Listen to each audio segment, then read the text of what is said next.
Ya, pertama sekali begini ya, ini memang pasal 154 itu ada. Memang bunyinya seperti itu bahwa dalam pasal itu kan jenis-jenis zat adiktif itu ya satu narkotika, psikotropika, minuman beralkohol, kemudian ada tembakau. Tembakau kemudian hasil tembakau dan turunannya.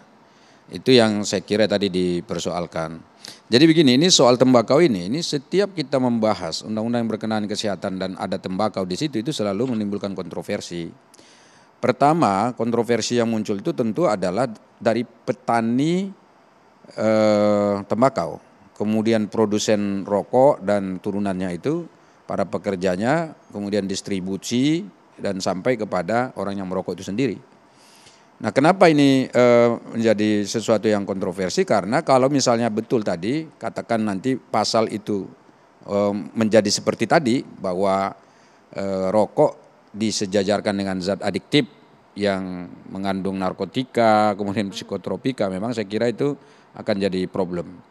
Nah, pada sisi yang lain, perlu juga dicatat bahwa ada sekelompok masyarakat, bahkan saya kira juga di negara-negara lain juga di seluruh dunia ada itu kelompok yang menolak rokok dan kelompok itu juga besar.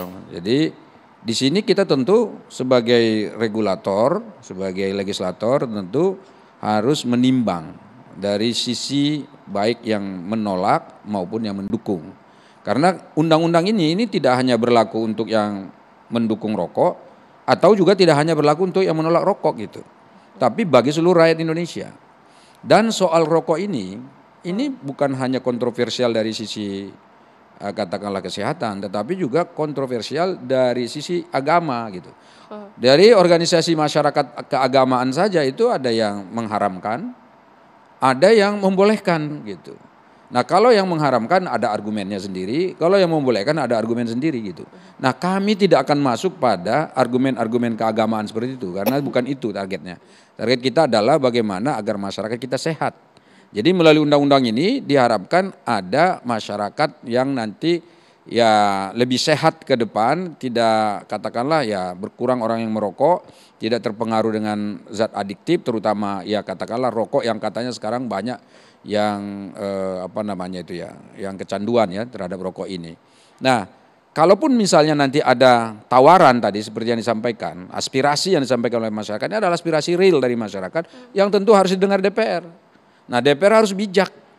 Putusan apa yang nanti akan kami bicarakan. Tadi malam Panja itu diskors, Panjanya tidak membicarakan pasal-pasal tapi kami rapat internal. Salah satu yang dibicarakan dalam rapat internal itu adalah soal rokok ini. Kenapa saya belum bisa sampaikan apa keputusannya? Karena belum dibicarakan bersama pemerintah. Nanti kalau sudah dibicarakan pemerintah kan baru sudah ada putusan, baru itulah yang akan resmi dimasukkan. Tapi yang jelas apa yang disampaikan tadi sudah masuk kepada kita, aspirasi yang sudah disampaikan tadi itu bahkan lebih dari itu sebetulnya sudah kita perbincangkan dan mudah-mudahan nanti ada keputusan yang terbaik ya untuk masyarakat kita. Jadi karena itu jangan terlalu risau juga dengan hal ini dan kepada kelompok yang menolak rokok juga tenang saja dulu gitu loh. Jadi berikan kesempatan pada kita untuk berpikir mencari solusi terbaik bagaimana agar masyarakat kita lebih sehat. Mengapa kemudian rokok dan hasil turunan tembakau ini masuk ke dalam disejajarkan di pasal 154 itu nanti kita akan tanya kepada Bu Siti. Dan berapa besar sebenarnya sumbangan cukai hasil tembakau ini terhadap pendapatan negara? Nanti kita juga tanya sama Pak Ian sesaat lagi, tetap bersama kami.